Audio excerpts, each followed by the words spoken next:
continue with Yoga Vashista.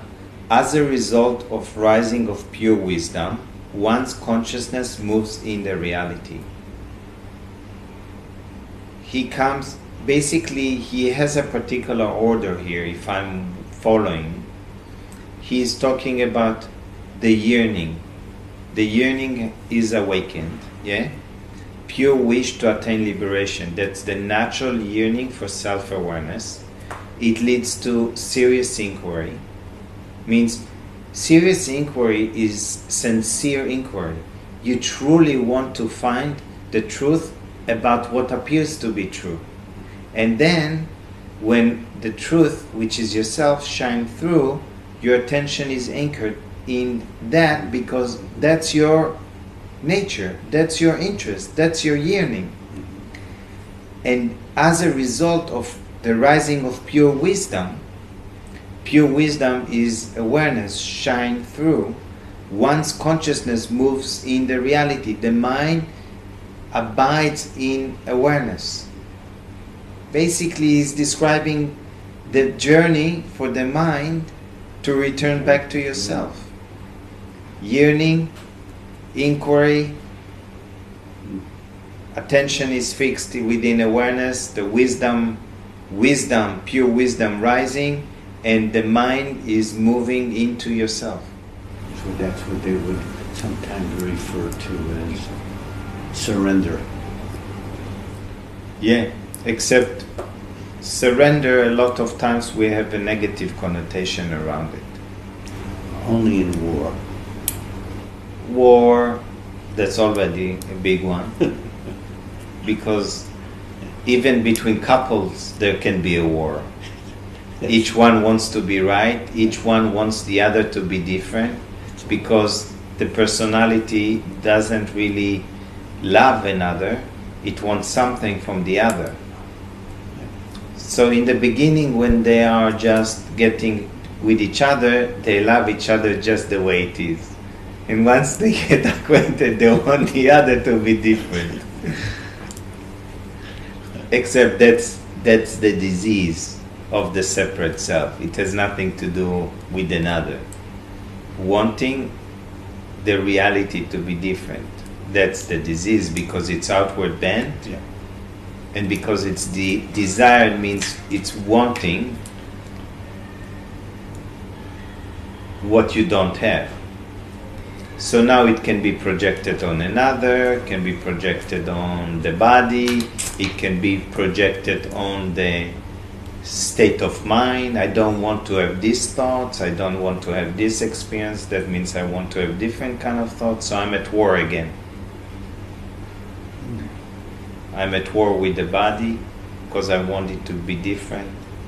Then again, it's all the egoic pattern, or he used egoic tendencies of outward bent. So to let go of that experience when it happens, as you, let's say with a partner or with somebody else, and you let go of that desire at that moment, you let go of it. Okay, let's talk about that. The cause of detachment, that means letting go, right? Yes. Is discrimination. Discrimination brings clarity that what you believed is true is actually not true. That means you cannot get attached with what is not true. So letting go is not something that one does. This is a false notion. Letting go happens because of the realization that what you thought is true is actually far from being true.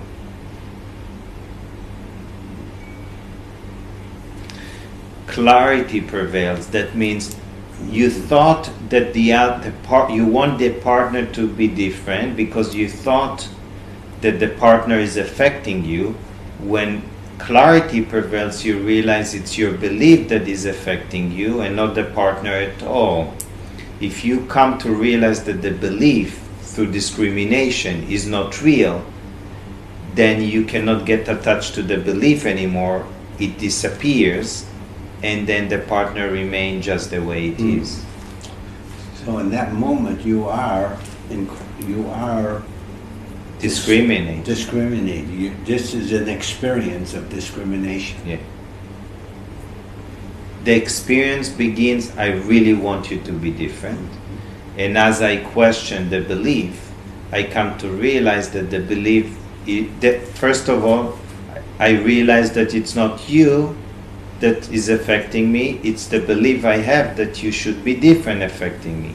Now I question that belief, and I start to see that that's not true that I want you to be different, because that belief caused me to be miserable. So without this belief, I would be very happy. So that's reflection. And once I be very happy, it has nothing to do with you. So if I can return to the state of being happy, then I'm happy the way I'm happy, so you remain the way you are, and I'm still happy. And one of the things that one can look at happiness, let's say you're unhappy. When you're freed from unhappiness, what remains? Happiness. So when a belief causes you to be unhappy, and you see this belief to be false, not real, instantaneously it has no grip on you. You are freed from the unhappiness.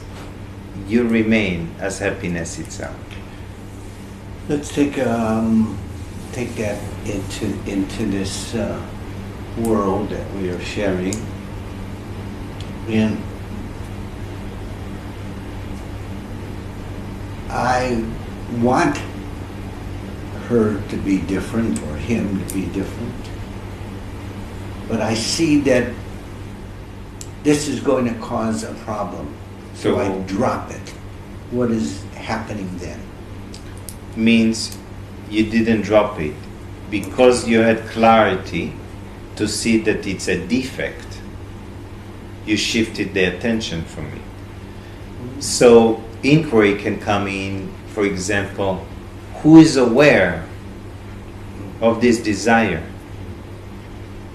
And when you realize in an instant that you're the aware and not the desire, and your attention shifted to aware, the desire completed itself and disappeared, and you remain aware.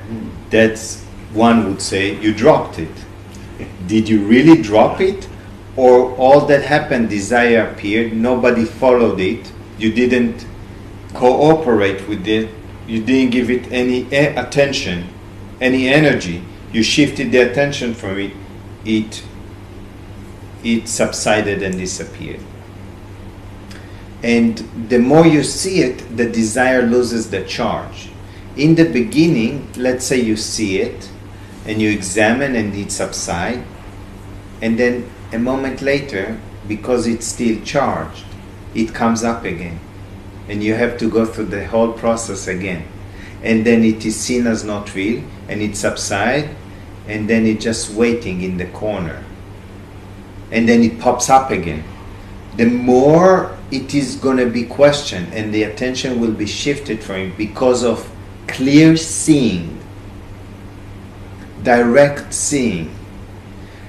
It loses the energy. Eventually, it has no energy. Desires appear and complete themselves and disappear. If it's not charged, it's gone. There is no even memory what was the desire unless the thought about it appears again, isn't it? So desire has no power.